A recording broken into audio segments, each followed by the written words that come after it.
Since assuming office in 2007, Governor Babatunde Fashola of Lagos State has taken pragmatic steps to rebuild decayed infrastructure germane to increasing economic activities in the state of more than 18 million inhabitants. The infrastructural renewal takes cognizance of the current growth rate of the state, estimated at about 6% per annum, a growth rate which is expected to push the state's population to about 25 million inhabitants by 2015, when Lagos will become the world's third largest megacity after Tokyo and Mumbai. Despite the movement of the political capital to Abuja, Lagos remains the economic and financial hub of Nigeria. The state contributes 16% of Nigeria's gross domestic product, 60% of value-added manufacturing, and 50% of port revenue. Lagos is home to the headquarters of most major international and local companies, the largest stock exchange in West Africa, and 65% of Nigeria's industrial estates. Despite the enormous potential of Lagos, a 2005 United Nations study of the world's 28 megacities ranks Lagos as the city with the lowest urban living standard. Transportation is so important in our lives. I think it is much more important that we have cared to pay attention to. It determines so many things for us. It determines our quality of life. The state of our health depends a lot on how efficient transportation is. Transportation plays such an important role in the quality of life that we live. And these are the considerations that let us open up these critical spines to expand. The tourism opportunities in Badagry alone, if fully harnessed, can more than treble the revenues that we are earning as a state today. The beaches that we have are no different from the beaches that exist in other international tourist centers across the world. But how do you get there? Tourism is about destinations, people going to a particular place.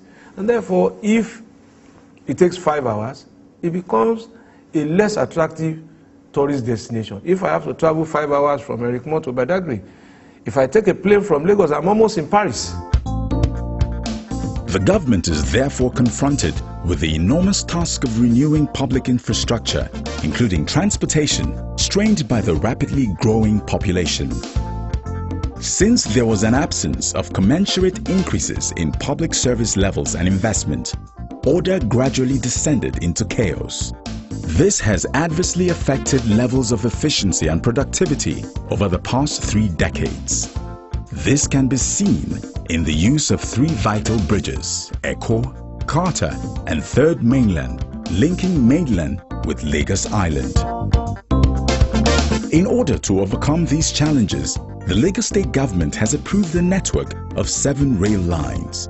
2 of the rail lines, the Agbado to Marina, otherwise known as the Red Line, and Okuko-Maiko to Marina, also called the Blue Line, are being implemented as a matter of priority by the Lagos State government.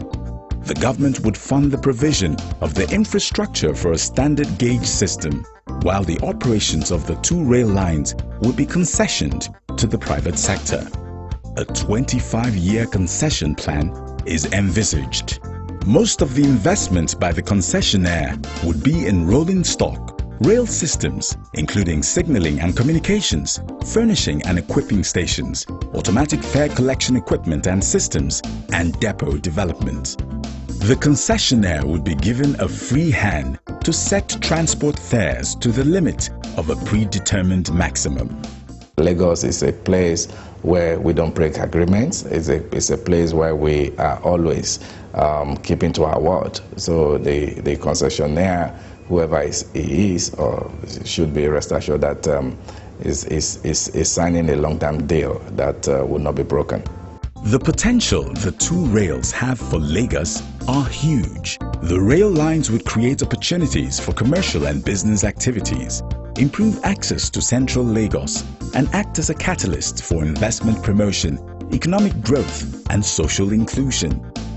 In addition, the rail lines would ensure that demand for housing in metropolitan Lagos is shifted to the suburbs, while relatively, travel time journeys by private vehicles from Lagos mainland to Lagos Island would be drastically reduced with improved quality, accessibility and affordability of rail public transport.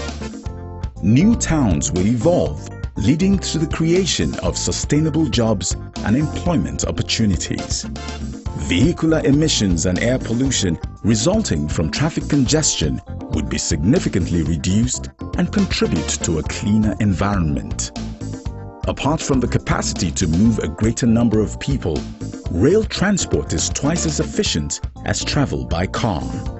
It reduces operational costs and consequently tariffs paid by the commuting public. Travel times are much more reliable and are relatively unaffected by weather conditions and accidents. Investors therefore have a huge opportunity to invest in the Lagos Rail projects. This is a winner for Nigeria. It's a winner for Lagos. Sooner rather than later, when it's completed, it would make public transportation faster, safer and more efficient, and from then on it will be an improved and increased quality of life in how we transport ourselves, how we transport goods and services. Once operational, the two-rail line system in Lagos will be the second most profitable after Hong Kong, covering operational costs among others. However, Nigeria has never run a rail system efficiently, and that is why expertise is required from the private sector, both locally and internationally. For Lagos, they're very significant. I think we can begin to have an idea of the impact the rail projects will have on the Lagos economy if we consider what BRT has done in Lagos. The BRT, for example, has generated about 2,000 direct jobs, 10,000 indirect jobs. It has created several business opportunities in Lagos to the tune of over 10 billion naira per year. We expect the rail projects to feature in about 10 times the size of BRT. So the impact on the economy of Lagos and indeed Nigeria will be quite substantial. Attracting private investment has been one of LAMATA's key aims, and successful roadshows in Lagos, London and Dubai.